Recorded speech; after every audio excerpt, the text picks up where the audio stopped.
Milan, Jen, Catherine, hola, hola, and Ngoan, Janet, Chen.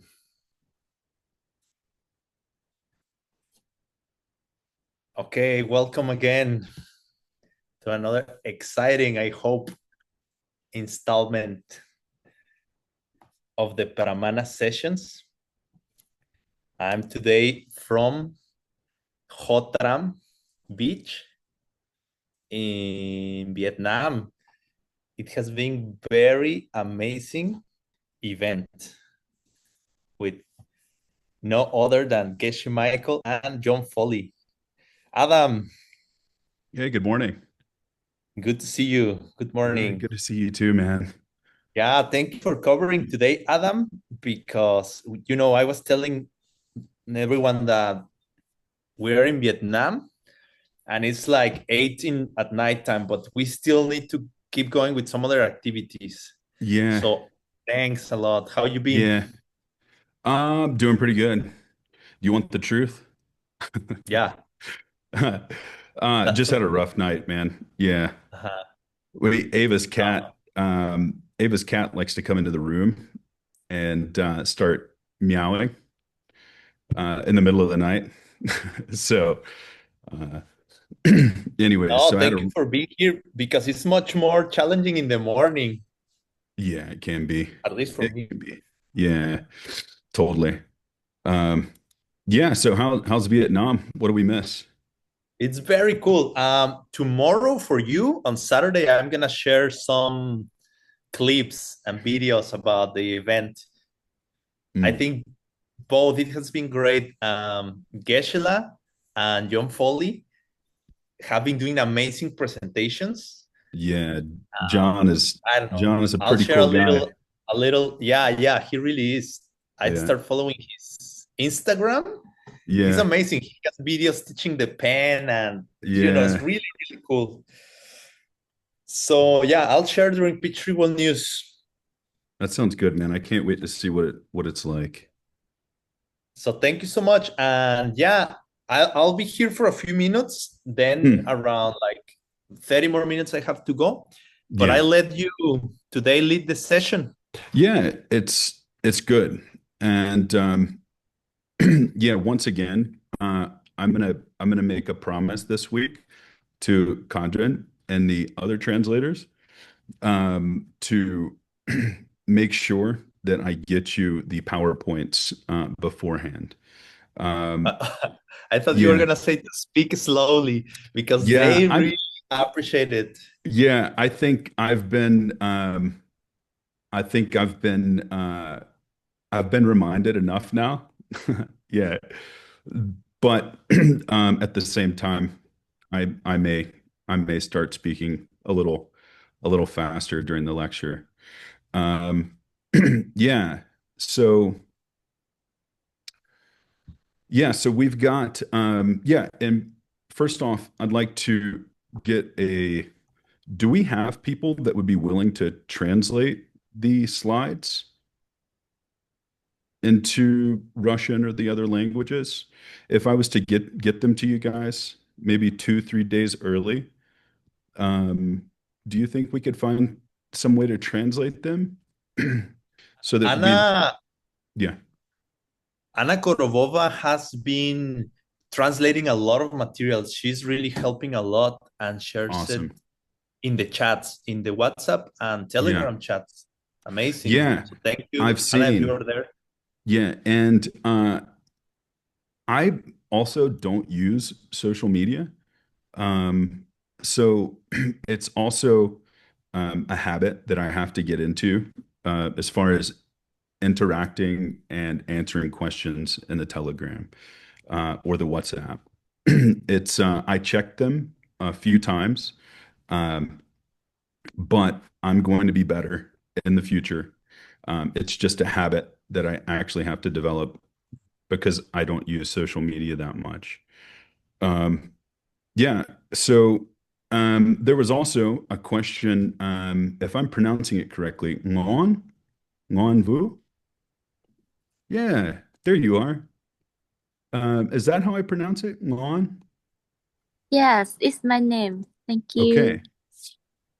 Yeah, so yeah, I wanted to give a little context for why we're studying these classes. Juan had um, a very good question, and her question was whether or not we'd be willing to do a class or a few classes on Chichedrock specifically, right?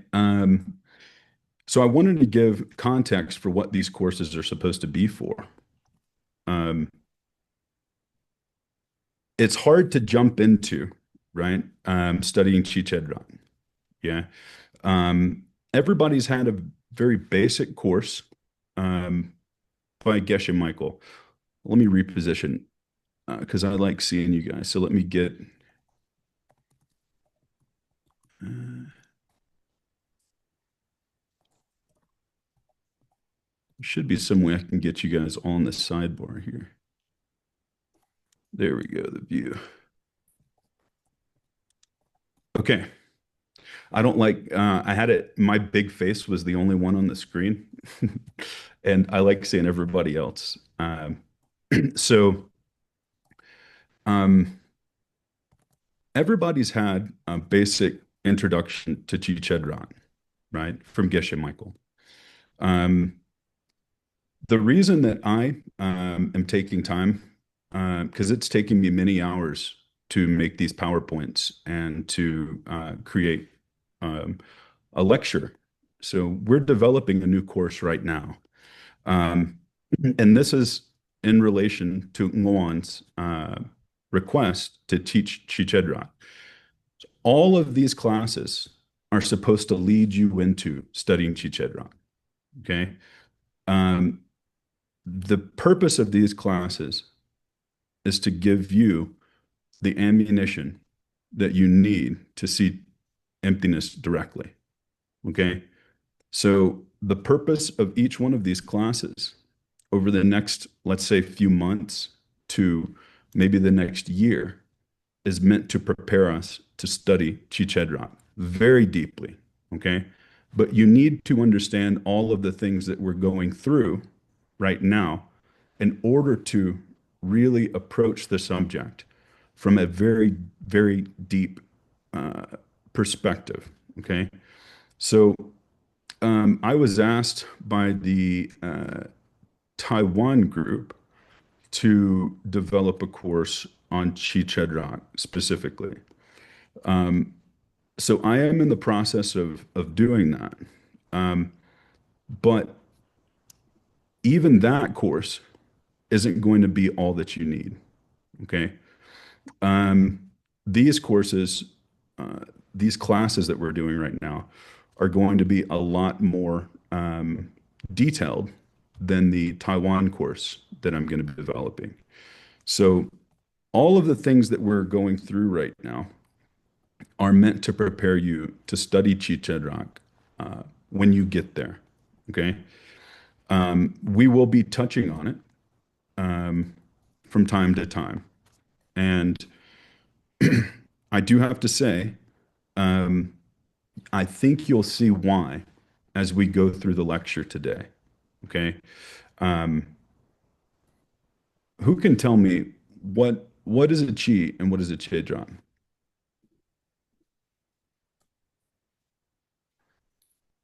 Okay. And I I'm happy also, to. yeah, please go ahead. So the way I see it is we are cookie cutter machines. So the chi is the cookie cutter, and every time we see something that matches the cookie cutter, that's the donshi. Yeah, And the okay. jedrak, and the Yeah. jedrak is a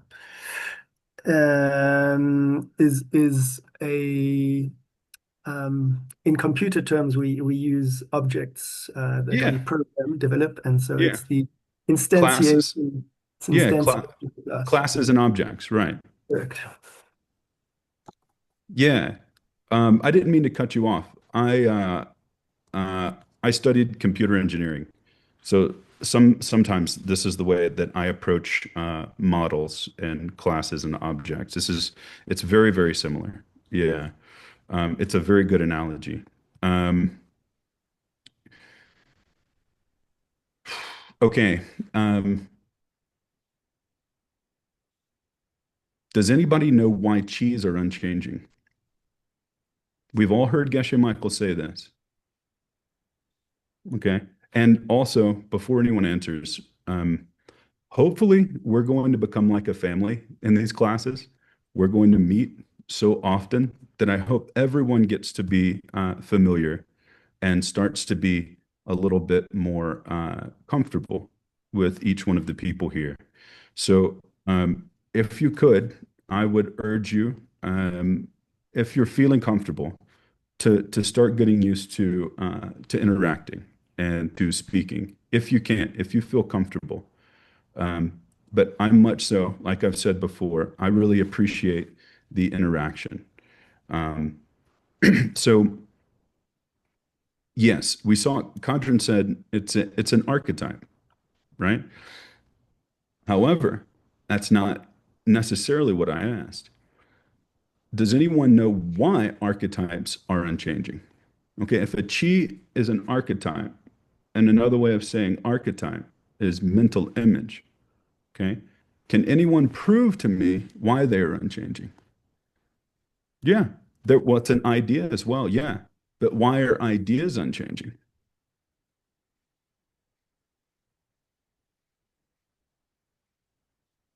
Yeah. Okay, go on. Yeah, this is it.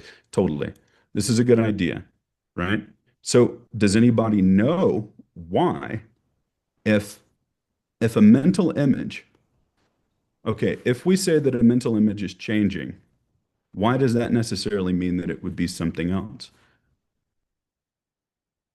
See, what I'm trying to get you guys to understand, it's one thing to hear Geshe Michael say this. It's a different thing to understand it and prove it to yourself, right? So I'm not like I said, yeah, totally. Yeah, it says because I heard Geshe Michael say so. Yeah, and this is okay. So when you study logic, I'm sure everybody here may be familiar with something called a logical fallacy. Okay. These are things that people put forward, right? That don't necessarily have a good logical backing. People think that it makes sense. However, there are certain things over years and over centuries have been shown to be what's called a logical fallacy. Okay. One of those logical fallacies is called the fallacy of appealing to authority. Okay. Like if I came to you and I said, like I'm a doctor, right? Um, okay. What if I said this? I'm one of Geshe Michael's translators, and I'm telling you that archetypes are unchanging. Would you just take what I said and hold that to be true because I'm a translator? What if a doctor, right, told you, um, what if a doctor told you to take a certain medication that you knew was bad for you? And he said, you should take this because I'm a doctor, right? This is what's called a logical fallacy. If you say, you know what, you should believe me because I have a PhD, you should believe me because I'm a translator, or you should just believe me because I'm a Geshe. Yeah. Now, just because I'm a doctor doesn't mean that I can't give good information. Just because I'm a Geshe doesn't mean that I can't also give you good information. However, it also doesn't mean the opposite, right? Sometimes we learn that just because people tell us things, they even have it wrong.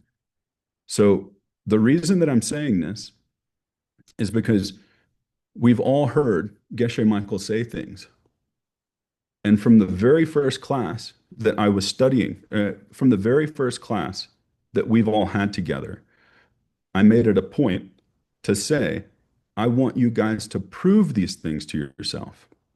Okay? So, what we're going to understand, and this is all, like I said, context for what Luan was asking. Okay? Can we study Chi Chedrak deeply? And I promise you, I said that over each one of these classes, we would touch on Chi Chedrak. Okay? And then eventually, we're going to get into a very, very deep study of it. Okay? Where it will just be Chi Chedrak, and we will stay there. Okay? In order to get there, we have to have some context. And one of those things that we're going to see today is why archetypes are unchanging. Okay? Not just because I said so, but I'm going to give you guys proofs and reasonings that you should sit with over the next week until we meet again. If you can. So one of the first years that I was studying to translate with Geshe Michael, I came to him personally and I asked him, I said, Geshe, how long should I be sitting with one of these sections from my text? There's like, I think there's like 1,200 sections, maybe 1,300 sections in my first book. And I asked him, how long should I sit with one of these sections on my meditation cushion? He said 1 hour. Okay. That doesn't mean you have to do, but what it does mean is that if you want to change your mind and you want to understand these things deeply, you have to think about them and you have to use logical reasoning because this is what will help you see emptiness directly. In the first class, we talked about vipassana, right? What it means to have clear insight, but then also what it means to have shamatha, okay? Vipassana informs your ability, shamatha, or single pointed concentration, will inform your ability to have clear insight about reality, okay? The greater your single pointed meditation, the better you will be able to understand these things. And you have to have those two in order to see emptiness directly. So, what you are training right now, okay, when we go through and we look at reality in this way, is exactly the tool that you will be using when you see emptiness directly. Okay? There's no other reason why I take hours out of my week to present these things to you guys. Okay? You have to have Chi Chedrak, you have to have good meditation, and you have to have an ability to reason. Okay? So, Luan, I think it's a very beautiful request. And I urge you to maybe think about it this way. Each one of these classes is a class on Chi Chedrak. Okay? Each one of these. All right? So you have to reframe it in your mind. Just because I don't use the word Chi or Chedrak doesn't mean that it isn't a class about Chi Chedrak. Okay? So I hope I'm being clear. Once again to the translators, I hope I'm also speaking slow enough. Okay. Okay. One of the reasons oh yeah. Thanks, Juan. Thanks for coming, man. So one of the reasons I had a hard time finishing the PowerPoint and getting it to you guys early this week is because I'm really trying to make sure that I use everyday language, that we don't get bogged down in using technical terms or things that I don't want you to have to do two sets of translation. Okay. We shouldn't have to translate first from a technical language into a non-technical language, and then to go from that non-technical language into each one of your native languages. Okay. So I spent a lot of time trying to rephrase the lecture material. Okay. And I had to go through it maybe 3 times. Okay. And it's still not at a place where I feel 100% comfortable. But moving forward, I will get better at this, and hopefully we will all progress together. Okay. So one of the reasons I thought it was very beautiful that Juan asked this question was because you'll see very quickly when we move into the lecture why these things and how these things apply to the study of Chichedra. Okay. Can everybody give me, okay, what does Master Dharmakirti hold as being real? Within the framework and the scope of all existing things, what does Master Dharmakirti say is real?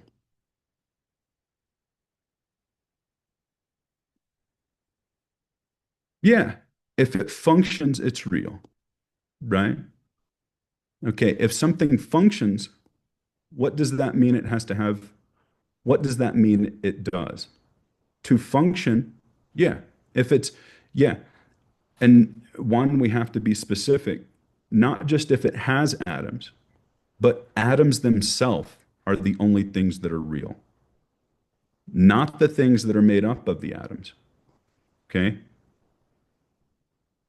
Does everybody understand why that is the case?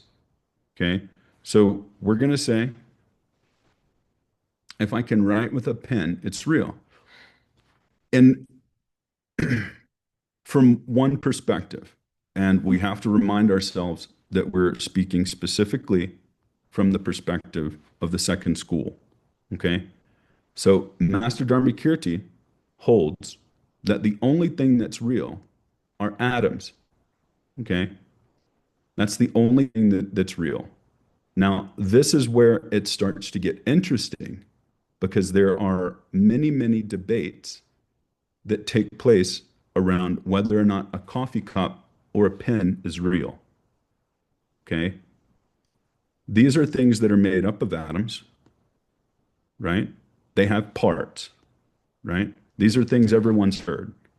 Is everybody familiar with this debate, right? Whether or not a coffee cup is real. Okay.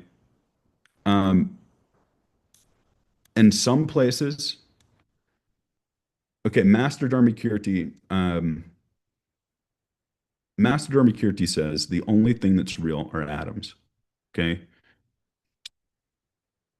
Some of the interpretations within the Gelug tradition, like Jetson Kappa or Kejip Gyaltsab may say in some places that things like coffee cups are real. Okay. And that can seem confusing, right? So, one of the things we're going to cover um, over time is why they disagree. Why does Jetson Kappa disagree? Or why does Kedrip J disagree with what Master Dharmakirti says at some points? Okay. Okay. What I'm not clear about is that it is the Tantrika school that says things are empty because they're made of parts, but yet the Sautrantika school is saying pen is real even though it's made of atoms. Okay. Andreas, can we come back to this at the end? Okay, maybe it'll be a little bit more clear at the end here. Um, and let's do it. Let's jump in. Because I think this is a very interesting distinction that Andreas is asking here. So I'm going to save this. I'm going to save your question here, just so I don't forget to come back to it. So let me pull up the lecture here, and we'll see. I had to put on a tie for you guys this morning. I even showered. Okay, let's see. We're going to go to the slideshow and we're going to play it from the current slide. But for some reason, okay, we're going to share and then go here. Okay, you guys seeing the slideshow there? All right. Okay. So, and I'm gonna close the chat here. So I may not see some of the comments and questions for a second, but I need to see the slide. So, okay. So what does it mean to be changing? Okay. We were saying that we're going to use proofs and logical reasoning to show why atoms are changing. Okay. And also, this is what I was hoping to show you guys how what we're studying today is directly related to Chichedra. Okay. So one of the things we're going to touch on, if we have time, is why mental images are unchanging. Why does something like pinness or coffee cupness? Oh, I even had some. Did you see that? Um, okay, so this is what we're leading into. Okay, so today we're going to try to understand better. Yeah, we're going to try to understand on a deeper level, what does it mean to be changing, and what does Master Dharmakirti say about reality, right? Um, so Master Dharmakirti says that what's perceivable, okay, is what he would call ultimately real. Okay. How does this differ from higher middle way? It's a I'm asking. Does anybody have any ideas?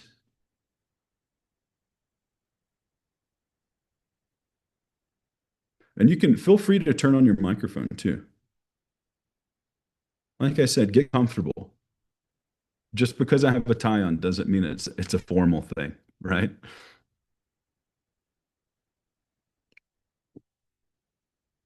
And like I said, I close my there it is. Can even feel the nice perfume. Okay, so this is the exact opposite of what higher middle way says. Okay, this is the oh yeah.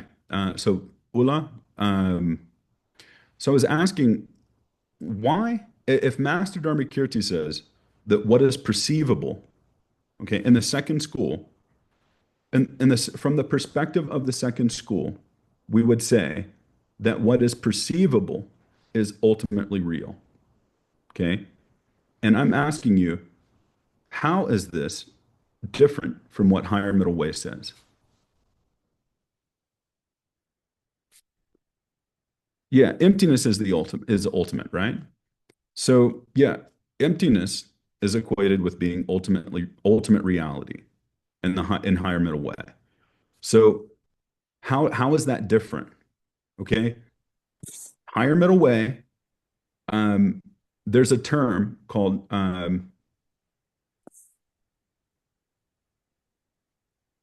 there's a term, and it's specifically said that reality exists in name only. Okay. That objects exist independent upon names and labels. Okay. So you have an object like a coffee cup, and then you have things like labels, mental images, right? So we first started talking, right? We were saying, okay, how is this going to help?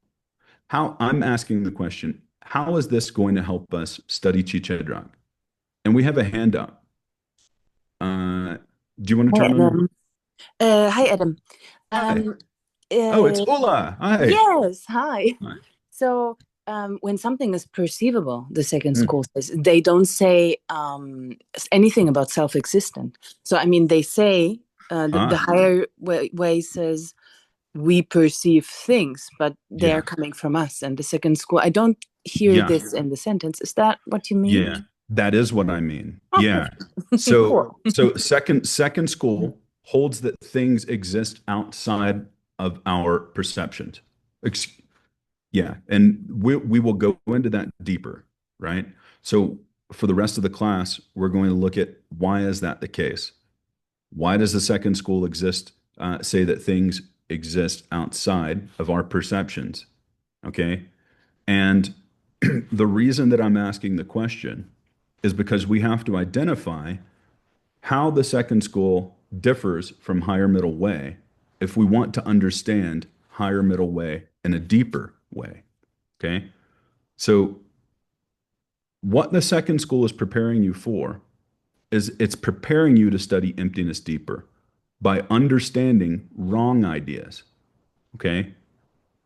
That doesn't mean that if it's incorrect, if the second school's opinion about ultimate reality is incorrect, that doesn't mean that we shouldn't study it. It means that we need to study it in order to climb the ladder of understanding. Okay. So if higher middle way is the top of the ladder, we need to understand what it's like to stand on the second rung of the ladder. Okay. The second step. Okay. This is very interesting. Okay. Not only is this different from what higher middle way says, this is 180 degrees the opposite. Okay. So if you can understand, and if you take time to understand over the next week what it is that you study today, you'll understand that all you have to do is take and flip what the second school says. And then you'll be at higher middle way understanding. Okay? Make sense? So if second school says, this ball is red, right? And then higher middle way says, no, this ball is blue. Okay? You have to understand what's not blue first. Okay? Make sense? Okay. So if I say that what is perceptible is ultimately real, what does it mean to exist in an ultimate way from the second school's perspective? The second school's perspective says that if something functions, that it's ultimately real. Okay? If something performs a function, it's ultimately real. Okay? Now, this is very interesting. Okay, here. So I apologize. I didn't get to make a pretty slideshow this week because I was more concerned about making sure that the language made sense. So I'll spend time making the lecture, making the slideshow a little more attractive over the coming days, and then put it in the WhatsApp and Telegram. So Dharmakirti says that something is ultimately real if it causes a perception. That means that we can see, hear, or sense it because it causes an effect in us. Okay. So what Master Dharmakirti is saying here, okay, is that reality exists in two ways, right? You have objects like atoms, okay, and those atoms cause perception. Okay. Most people, when you think of cause and effect, you think of, if I put my key in the car ignition and I turn it, then that's what causes the car to start. Okay. Or if I am playing golf and I hit a golf ball, right? The golf club causes the ball to fly, right? I'm not a golf player, right? But you can think of things this way, right? Cause and effect does exist on one level in that way, okay?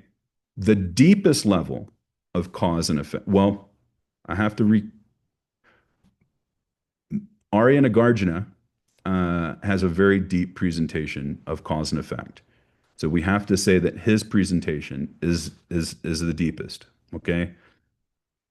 Another level of cause and effect can be taken to mean objects are real if they cause my perception of it. Okay. So you have to think of reality in these two ways. Okay. You have objects like atoms. Okay. And that those atoms form perceptions. Okay. And that you cannot separate those two. Okay. Master Dharmakirti would say that existence means perception. Okay. So everybody knows the definition, right, of what it means to be, what does it mean for something to exist? Something exists if it is what? Yeah, well, objects are real if they cause my perception of it. Shijin, perfect. Exactly. Right? That's perfect. Okay. So changing things are real. To cause something, a thing must change. And if it doesn't change, it can't cause anything. So only changing things are real in this way. This is where we're starting to get into proving that unchanging things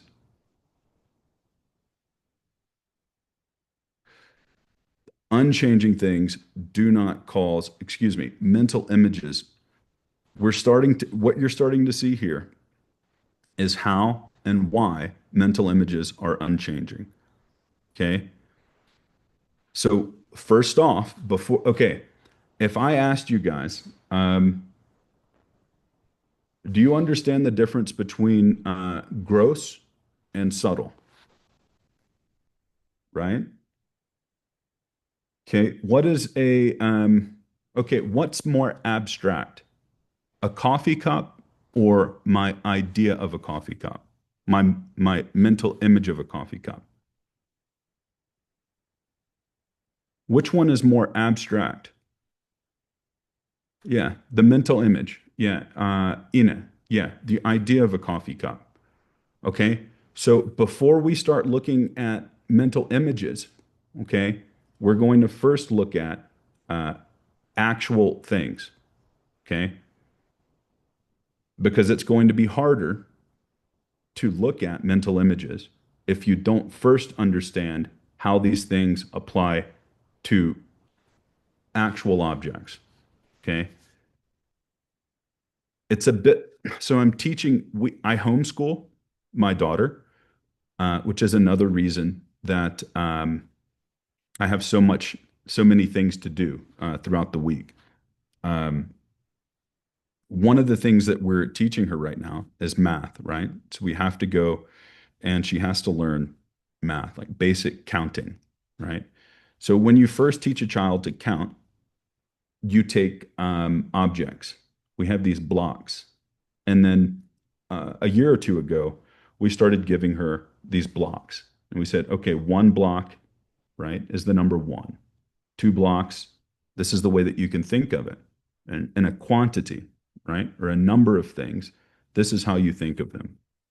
So numbers and math are abstract. Numbers and math are very mathematics is handled within the realm of mental images. Okay. Even the number zero, right? The number one, right? Even like think the number two, you're grouping things together. Okay. So you cannot have the number one without parts. You cannot have the number two without parts.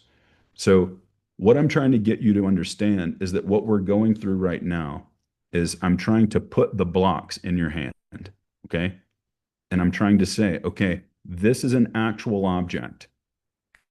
And before you can start to do more abstract reasoning, like I don't want you guys to get scared. So this is it's some people don't like math, okay? So I don't want to scare you away. Um, but we have to understand actual objects before we can understand more abstract ideas, okay? So why we're looking at changing things first versus that this is the reason why we're looking at changing things before we look at unchanging things, okay? You have to understand the reasoning that applies to changing things before you can step into understanding unchanging things. Uh, I actually, for me, it's easier. I don't know. A lot of you guys are probably much smarter than I am. So, uh,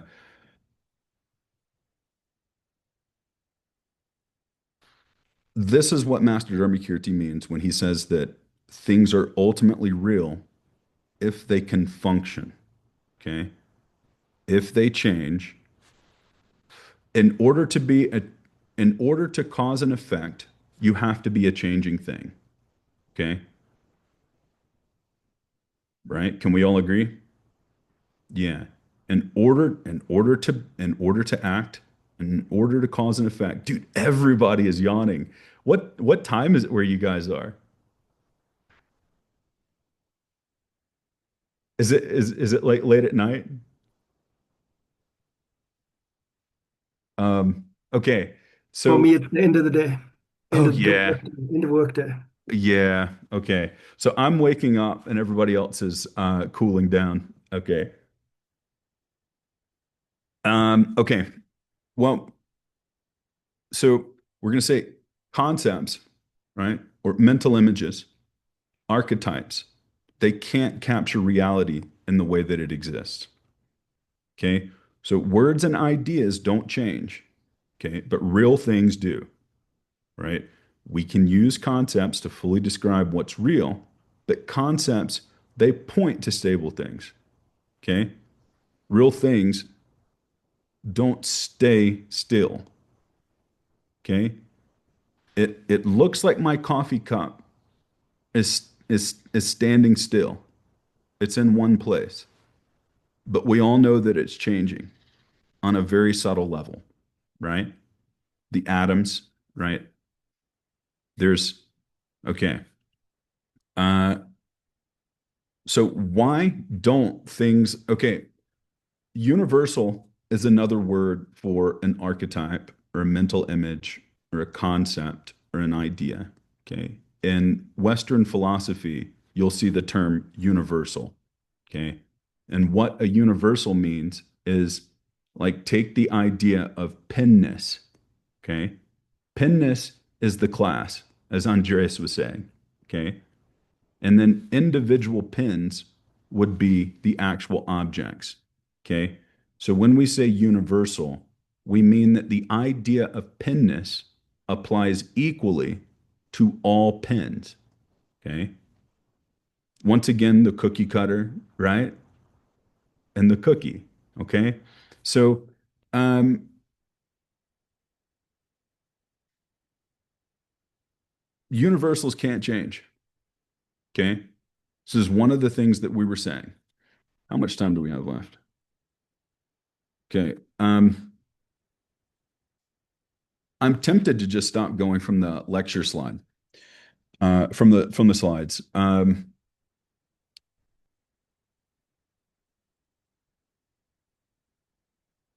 Okay, Ula, please. Hi, Adam. Can Yeah, I ask a very basic question, which yeah, I'm kind of having trouble right now can you explain why ideas are unchanging? Why yeah, are they in the, and yeah, maybe then, I don't yeah. know. No, Sometimes no, my mind doesn't want to go no, there. totally. Ula, I don't Okay. know if you, yeah, totally. So that's what I was saying that we would lead into throughout this class. Mhm. So, and actually, you just somehow you read my mind, okay? Because I was just thinking to myself, maybe I stop going from the lecture slides and we just jump right into it, okay? Um, it is much more like I keep telling you, I have a lot more fun when I feel like I can interact with everyone. So I'm going to ask questions and please answer, okay, in the chat or unmute yourself. Okay. So we're going to go through a series of questions here. Okay. This is a proof. Okay. So we're going to prove why it is that mental images are unchanging. Okay. We just talked about what it means to have a universal or an idea, a concept about penness. Okay. Andreas used the term instantiate. Okay. And what it means to instantiate something is it means to take something and create it from a mold, like a cookie cutter. Okay. And each one of those objects is going to have a certain number of characteristics and qualities that are going to make it that object, right?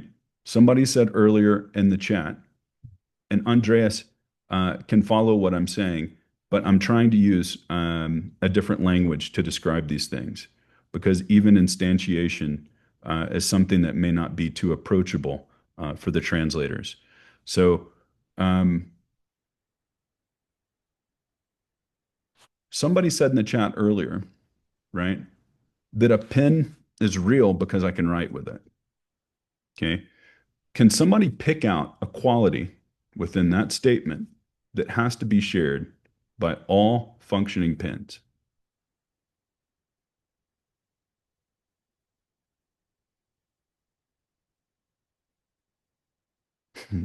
Dead air. They say when you're hosting a radio show, you're not supposed to let have dead air where To be able nobody's. to write. Yeah. Sorry. No, totally. That's it. Yeah, totally. So this is a quality of what it means to be a pen, right? A functioning pen. Because you can also have pens that are out of ink and that don't write. But then you'd have to say that that's a non-working pen, okay? And that would be a different class. That would be a different object, a different universal, a different archetype, a different chi, okay? So if I say that cows have to have the quality of having four legs, do all cows have four legs? No, you could have a cow that has broken a leg or cut Yeah. off. Yeah, totally. Yeah. So what I'm trying to clue in on here is what are the qualities and what are the and you notice Juan, I'm using the terms quality and characteristic. Okay. I'm using the English equivalent for chi and chedrag. Okay. I told you we were going to be touching on it. Okay. So what are the qualities? What are the characteristics of a cow?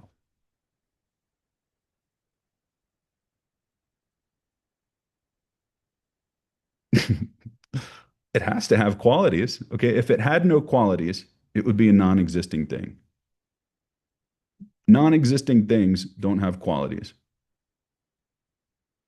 And I'm going to confuse you even more in saying that Master Dharmakirti says that unchanging things don't have qualities either.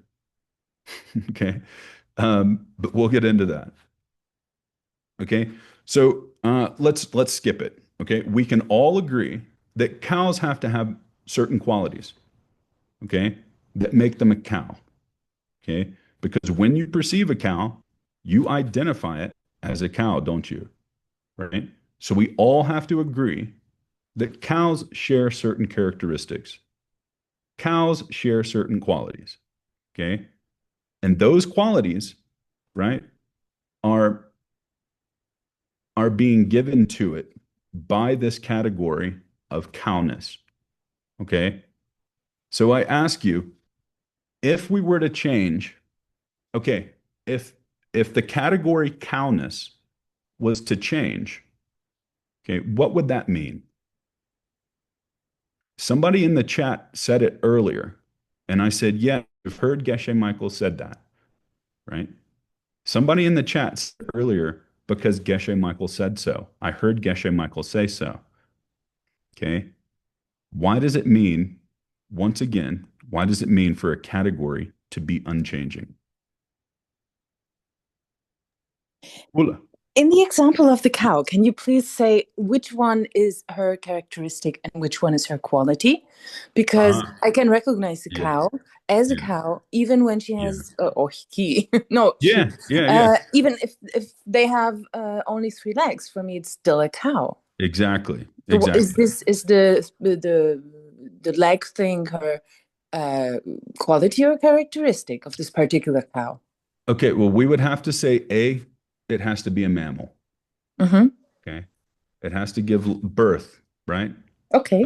Right. And there are certain things, okay, just because a cow doesn't have to have 4 legs, uh, doesn't mean that there aren't also other qualities that would also still make it a cow.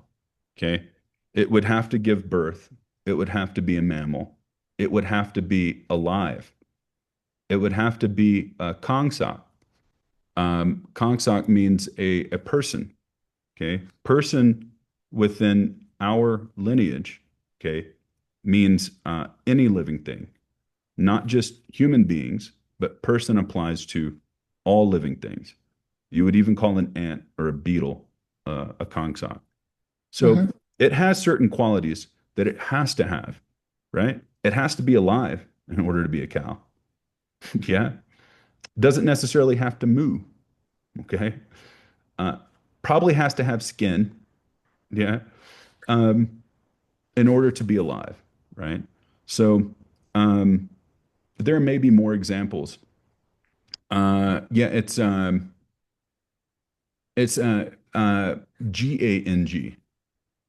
Yeah, yeah, Kongsan. Um, if you guys want to know, yeah. So every cow is a category. Well, a cow, okay, a cow, um, a cow. You have to notice the language that I'm using. I specifically say a cow, right? So a cow is an actual object. It's not a category. Okay. There's a difference between a cow and cow, right? Everybody's heard this before. And then cowness. Okay. This cow, if I use the word this cow or this coffee cup, right, versus a coffee cup, which one's more specific?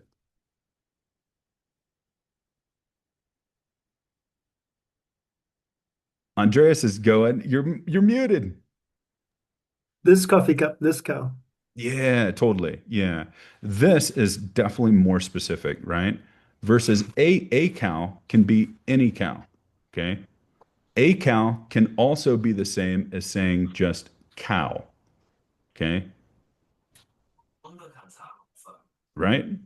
Okay. So if we're going to say that cows have to share certain characteristics, okay, when I say quality, a quality, um, I'm going to save it. Okay. I was about to describe what it means to be a chi and how some cheese can actually be, some cheese are also, some cheese belong to, how did I say it? How do I say this? Some categories belong to other categories. Okay. So you think about it, and I say, blue cow, is there such thing as a blue cow? Maybe somewhere. Brown cow. Okay. Let's say brown cow, white cow, black cow. Okay. They all belong to the category cow. Okay. But each one of those subcategories, okay, such as brown cow, is its own category. We said earlier that some cows can have 3 legs and still be cows. So think about a 3-legged brown cow. Okay. You have cow, you have brown cow, we have 3-legged brown cow. Okay. So in that way, cheese can belong to other cheese. Some categories can belong to other categories, right? This is in Java, this is one of the things that we Andreas, I'm almost speaking specifically to you now, sir. Um, Yeah. Anyways, so if the category of quote cow was a changing thing, okay, that would mean that it could apply to other things. Okay. Does that make sense? No. Okay. So No. Yeah. Sorry. Go ahead. chi is an unchanging thing. Yeah. But Okay. you said that an unchanging thing cannot apply to another category. Yeah. Totally. If we say that cow, okay, if we say that cow was a changing thing, and there are certain characteristics that make a cow, if I was to change one of those characteristics, okay, if I say the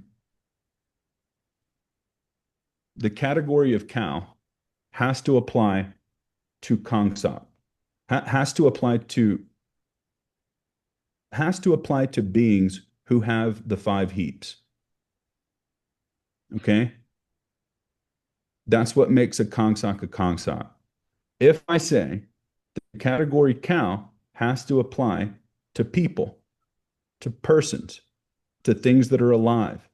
Okay? But now let's say that I change that. Okay?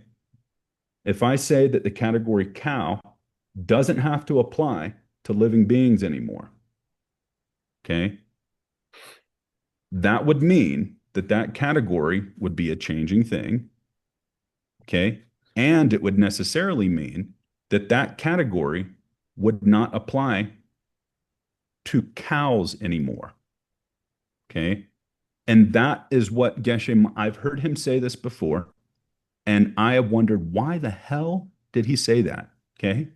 I would hear him say, okay, if things didn't exist, if things didn't function, and if things didn't, if reality did, if coffee cups didn't have a cause, then that would mean that orange trees could produce bananas. And I was like, why in the hell is he saying that? And I couldn't understand it. And I thought about it for a long time. Okay. This is why. Okay. Because if categories were changing, if mental images were changing, then they wouldn't apply to the things that they instantiate. It wouldn't apply to the cookies that come out of that cookie cutter because the cookie cutter would have a different shape. Okay. Now, why do we say this? Okay. This is step one in the reasoning. So I need to make sure that we have three more steps to go. Okay. Yeah. Thank you, Cotton. Yeah. We have three more steps to go.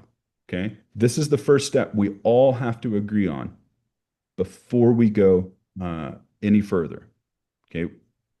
Please, Ulla, thank you. You're A my, little. yeah.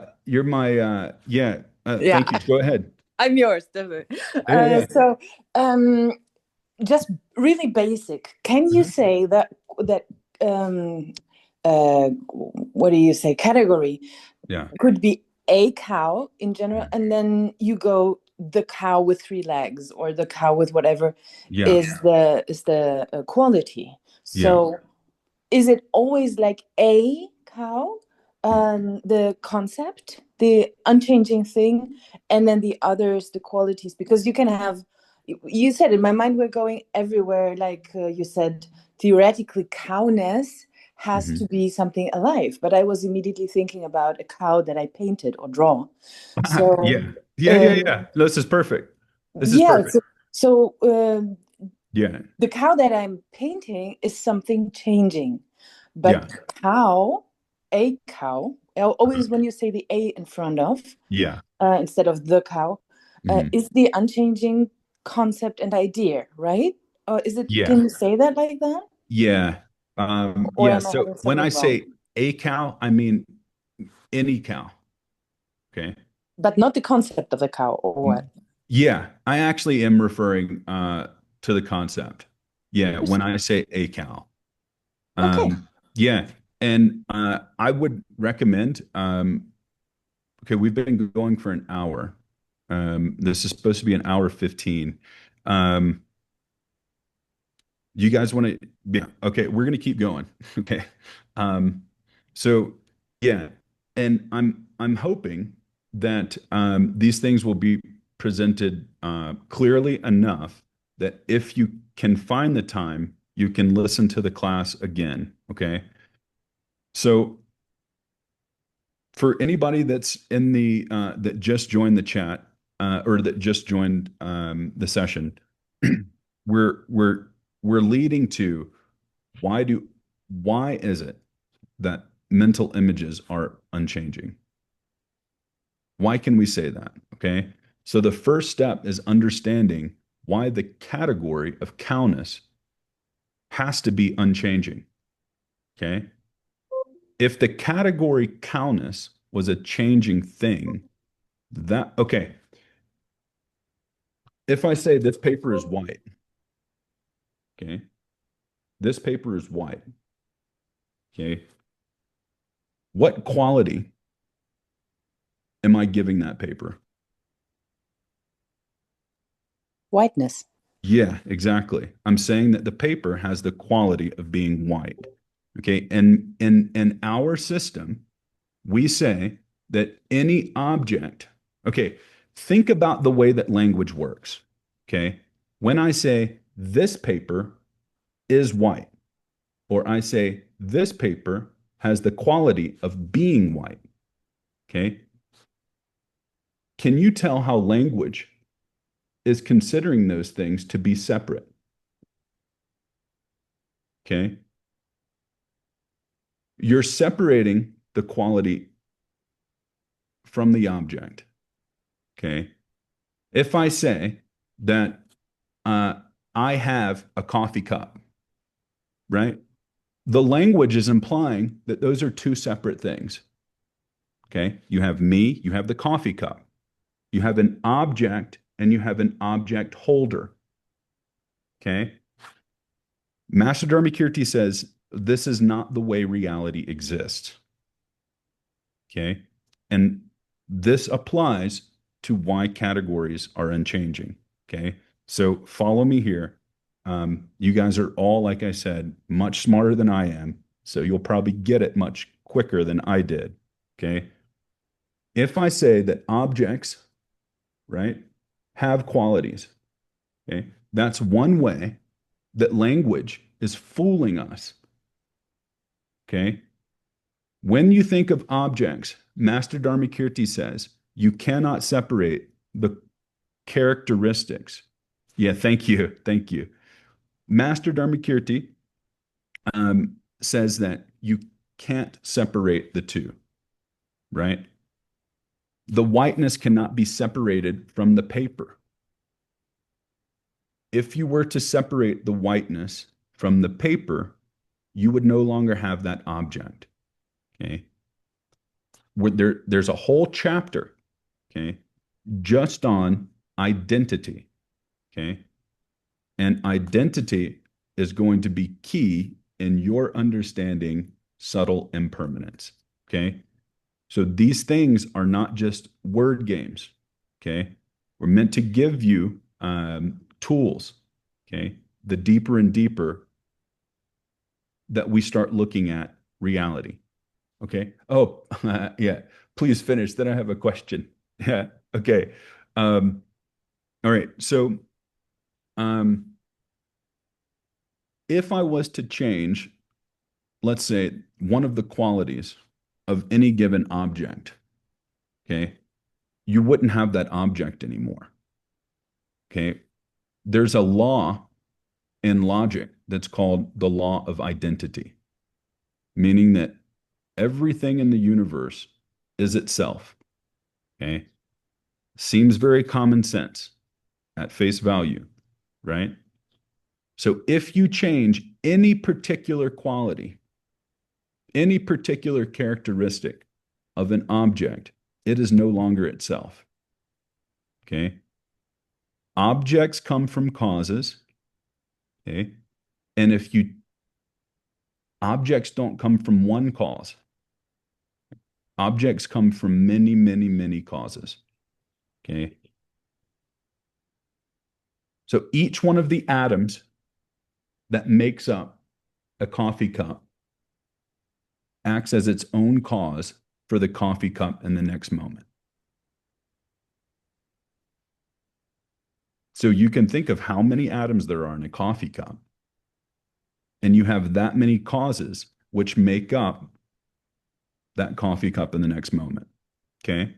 It's almost incalculable. You can't, it's almost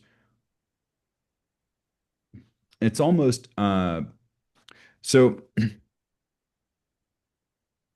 if you have something that is identical to itself and you change one characteristic about that thing, okay, you would no longer have that object. That object would be a different object. Okay.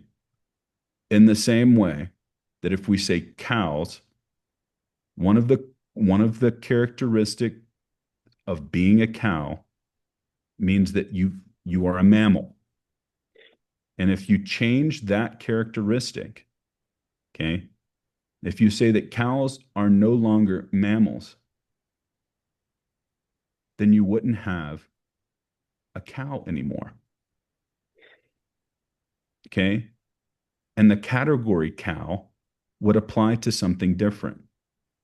That means that cows could be horses, or orange trees could produce bananas.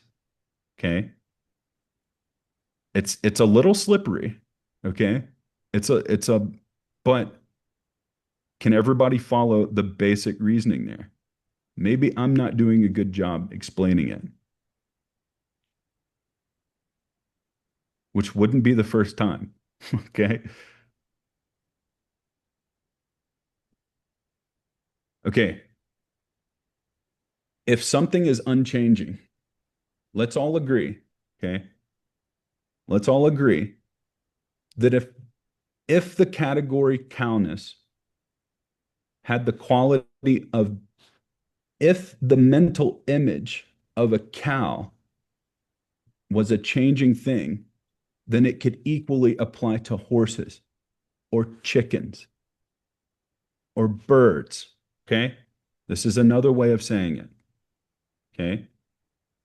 To be unchanging means that it has to only apply to cows. Okay. Maybe that's a much simpler way of framing it. Okay.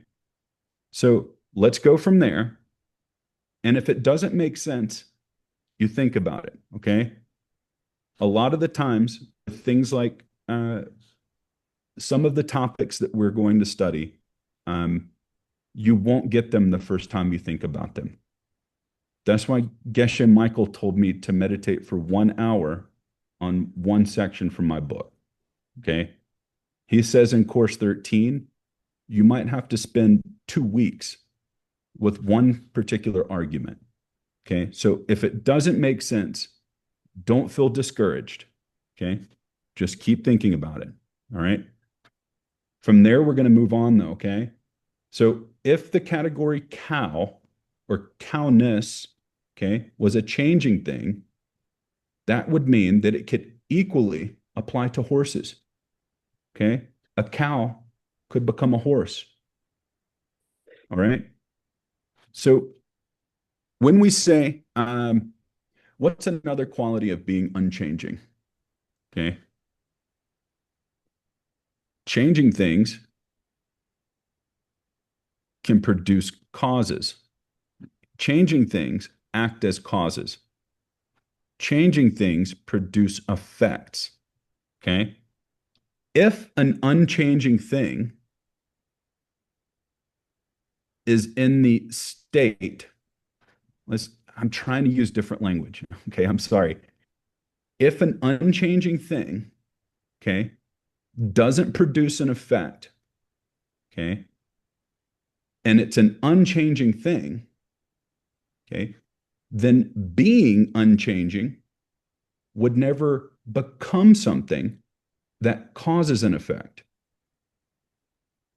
If something is currently not producing any effects and it is an unchanging thing, then it could never change into something that produces an effect. Does that make sense? Think about it. I'm going to say it again, okay? I'm going to say it again. Unchanging things do not produce effects. Why is that? Because if an unchanging thing is not currently producing effects, it will never change into something that produces effects. Okay? It's probably easier. This is one of the reasons I like going from the slideshow, because it's easier to see these things written out. Okay? I'm going to say it one last time. Okay? If an unchanging thing, like a mental image, cannot produce, if an unchanging thing, like a mental image, is not currently producing effects, it will never change into something that produces effects. Okay? Make sense? Absolutely. Okay. Yeah. Okay. So that's the second step. Okay. Let's think about it in a third way. Okay. The first slide, the first thing we talked about, Master Dharmakirti says, what is ultimately real is what is perceivable with the eye, ear, nose, touch, right? Okay.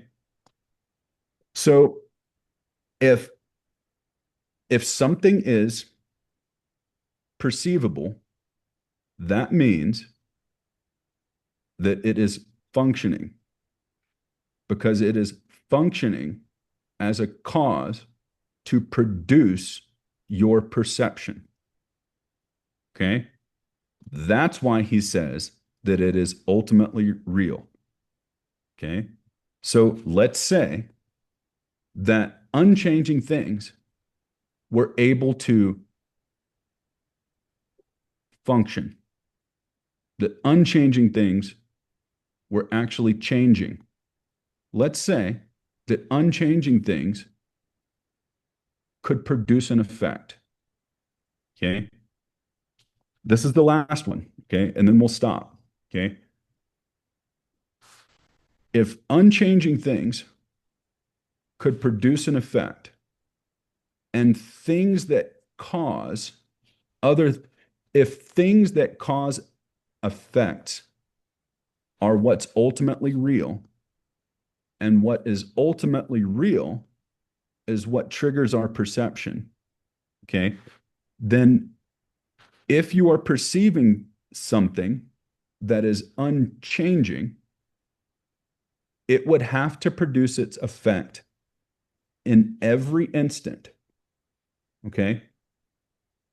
That means that you would never stop perceiving that object. Okay? That means if a coffee cup was unchanging, I would have to see it in all instances for the rest of eternity. Okay?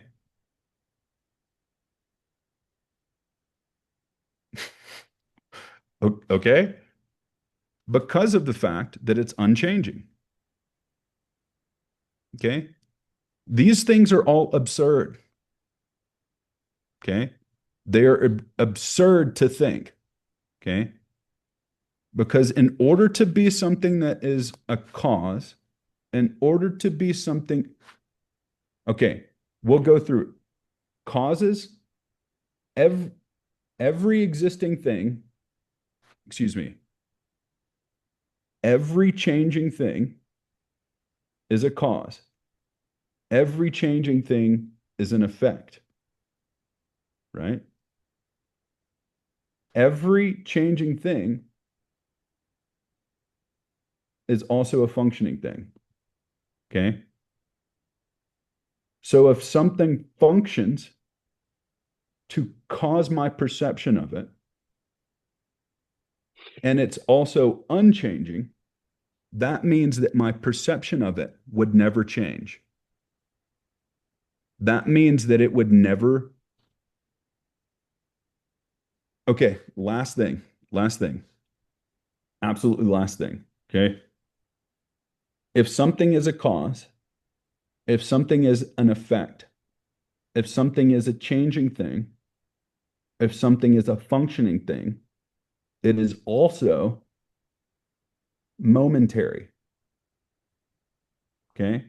Everybody's heard Geshe Michael say Kechek, right? 65 seeds per second, right? It's coming into existence, it's going out of existence in a moment.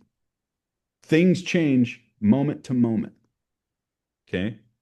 So every existing thing has excuse me. Sorry, translators. Every changing thing has 5 qualities. Okay. If it's changing, it is a cause. If it's a cause, it's also an effect. If it's an effect, it's a functioning thing. And if it's a functioning thing, it has to change moment to moment. Okay? So next week, and I gracefully transitioned into leading in what we will talk about next week, which is how we can prove that things are momentary. How do we prove that things are changing from instant to instant? Okay. But to tie it all up, okay, if something's a changing thing, it's a cause, it's an effect, it's a functioning thing, and it's momentary. Okay. But why did I bring that up? Brought that up because we're trying to prove to ourselves why, if we perceived an unchanging thing, we would be forced to perceive it in every instant for the rest of eternity. Okay. You got it? Yeah, no, right? Yeah, totally. Does it make sense? Okay, yeah, because if it's unchanging, you would be forced to perceive it. It wouldn't be momentary, right? It wouldn't go out of existence. Okay. So if changing things were unchanging, they would exist in the same state. It would be, yeah, okay, never mind. Okay, think about it. Okay, think about it. Please, okay. I think the questions tell me where I can get better at presenting these things. Okay. I think about them, but it's a different thing to try to verbalize them to you guys. Okay. So please bring your questions after you think about them, and that will give me some indicator as to how I can maybe speak about these things more clearly. Okay. So it's 8:33. Andreas had a couple of questions. Let's hit them. Thanks, Adam. First Yeah. question, am I understanding correctly what you've presented today is 2 proofs on why cheese are unchanging? Yeah. Yeah. That's where I was trying to go. Yeah. So I just had a question on your first proof. Yeah. If something is unchanging, Mm-hmm. the mental image of cow Yeah. was it. If the mental image of cow was changing and you took away a quality or changed a quality, Mm-hmm. then it could not function as a chi for cows anymore. It would then Yeah. apply to horses and whatever. Yeah. So that makes sense to me. That proof makes a lot of sense to me. Yeah. Yeah. But then it raises a question in my mind then, but aren't we isn't a chi a functioning thing because it's helping us Yeah. to have a category of cows to understand our reality? Yeah, this is a question I've had as well. So if something we you just have to apply the same thing that we were just saying, right? Um, okay, go to the second proof that we tried to use, right? Yeah, Um, you s- we'd it have to would perceive it forever. it would negate the fact that it could exist that way, right? I think it's a beautiful question, and this is something that I've asked before as well. Um, because, you could apply the same thing to emptiness, right? Is emptiness an actual object? No, it's an No, absence. it's an absence, right? It's conceptual, okay? So emptiness can't be something that you put in your hand. It's not something you can put on a scale, right? It's not something you can cut with a knife. Okay. Emptiness is conceptual, but I've had the, okay, if you've had the four spaces meditation before, right? You go through four different understandings of absences almost, right? And I think on one level, I used to think about emptiness as being this absence where you could place things, right? Like a coffee cup, right? Like I can't put my coffee cup on my desk if my desk is cluttered, right? So I used to think of emptiness in this way, um, almost like emptiness could function, okay, because it allowed things to be the projector screen, right? So emptiness was like a projector screen, and my images, my mental images, my karma were the images on the projector screen. And I used to think of emptiness in that way, like it could function in some way, right? Um, and I think in the same way, this might apply to what you're pointing out, is that it appears that categories or mental images, right, are some placeholder, right, Mhm. for things that appear to us, and that they function and that they give us a list of categories to then ascribe to things. Now, the reason it's really beautiful question, Andreas, is because what we're going to get into months from now, okay? I hope everybody keeps coming back.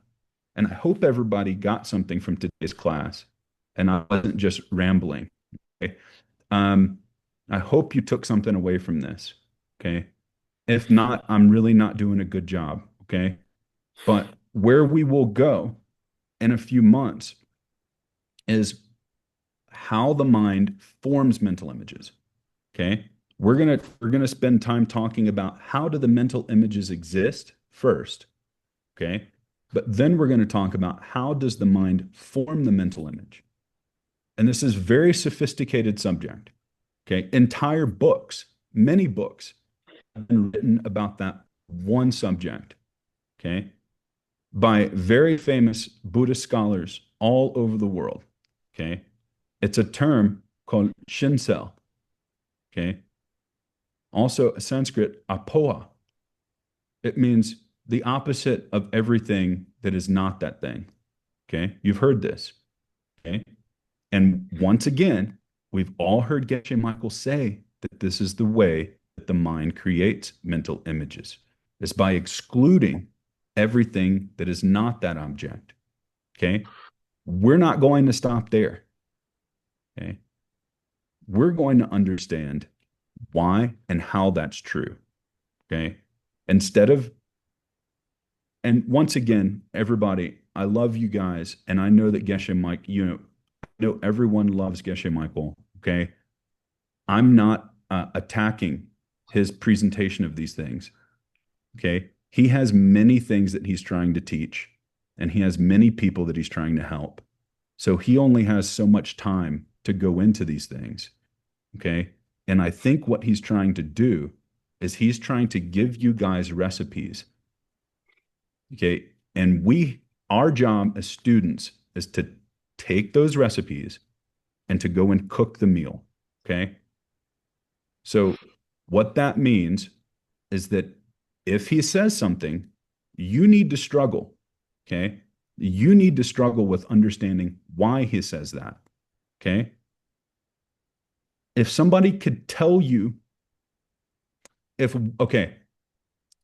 somebody could teach you the pen and then you just see emptiness, okay, do we all think that's true? No, right? You can't just take one teach. Well, I for myself, I can't speak for anyone else, okay? But somebody can teach you about emptiness, but it's up to you to get on the cushion and to spend time thinking about it, to do the research, to come to the mixed nuts classes, to read the books, right? To do the courses, okay? That's cooking the meal, all right? So I say that in reference to why are mental images unchanging, but also in reference to how the mind forms mental images, because this applies to Andreas's question about whether or not mental images can function. Okay. I didn't lose track of the question. That was all meant to be an answer. Okay. Such that the mental images are formed as absences. Okay. They are exclusions of everything that is not that object. Okay. Does that make sense? So if something is an absence, if something is an exclusion, it cannot function by definition. So this is another way of looking at your observation, Andreas, right? That's another way of proving it. So first we could look at it like this. We say unchanging things, right, can't function because that means that you would perceive them in every moment for the rest of eternity in the same state. Okay. That's one way of looking at it, because we know that mental images, if they were to function, then they would never change. Excuse me. If they were to function, then we would be forced to perceive them in the same way in every instant. Another way of looking at that is to say that mental images are formed through exclusions. And if something is an exclusion, it's an absence. And if something is an absence, it cannot function. Okay. So that's another way of proving it. I don't know. Look, I'm not a Geshe, you know. I just spend time reading books and thinking about these things a lot. So, you know, I, I'm still trying to understand these things as well, you know. But in a very beautiful way, I get paid to think about them. So, um, so I spend a lot of time doing it. Okay. And what I've learned over the years, I will share with you guys. Okay. Ulla. So no question for today anymore, but just my sharing. I'm super confused, which is a wonderful state, because everything that is going on here is trying to attack the ideas in my head of wanting to think wrong. So that's amazing, and I'm looking forward to the next classes, and please keep teaching. I love it. Dude. Thank you so much. No. Yeah, thank you, Ulla. You're always so joyful and always really, really appreciate you, man. Yeah, and I'm not just saying that. There were, maybe it was a couple of years ago, maybe 2 years ago, where we were meeting in the Mixed Nuts weekly reading club. I think it was that, I can't remember if that's what it was called. But Ulla was always very, very wonderful to Thank you, talk Edith. with. Yeah. Thank you, Edith. The same. Yeah. And I really enjoy, and we have to keep being joyful, because otherwise we will get really frustrated in this. And so it's such a joy to create a better world through, eliminating the wrong ways in which we think. So Yeah. yes, I enjoy the confused state. Okay. And I will Well, definitely come back. Thank I'll you. try to do it more. You're very welcome. Yeah. Wonderful. It'll be my aim is just to confuse everybody. Oh, thank you. Yeah. Cool. Okay. Yeah. Thank you. Thank you all for staying. We went 15 minutes over again. But I really appreciate your attention. And I think my the difficult part of my task from week to week is finding ways to make these things more simple and more approachable. And I'm finding that that's actually pretty hard. So I'm spending a lot of time trying to use different language, and but it's something that's a skill. And so I hope you can bear with me as over weeks, I get better at this. Okay. Because this is some of the hardest things you can think about, but also the most important things that you can think about. Okay. So if they were easy, you would have already seen emptiness. Okay. Yeah. So it's difficult to take very difficult things and to make them easy to understand. Um, but okay. So thank you all for staying for the extra time, and thank you all for your time. And just think, I guess, try to think about these things over the next week and attack what I'm saying. Okay. Please, if you're confused, come with a whole list of questions. Okay. All right. Love you guys. All right. Have a good rest of your day. All right. Bye.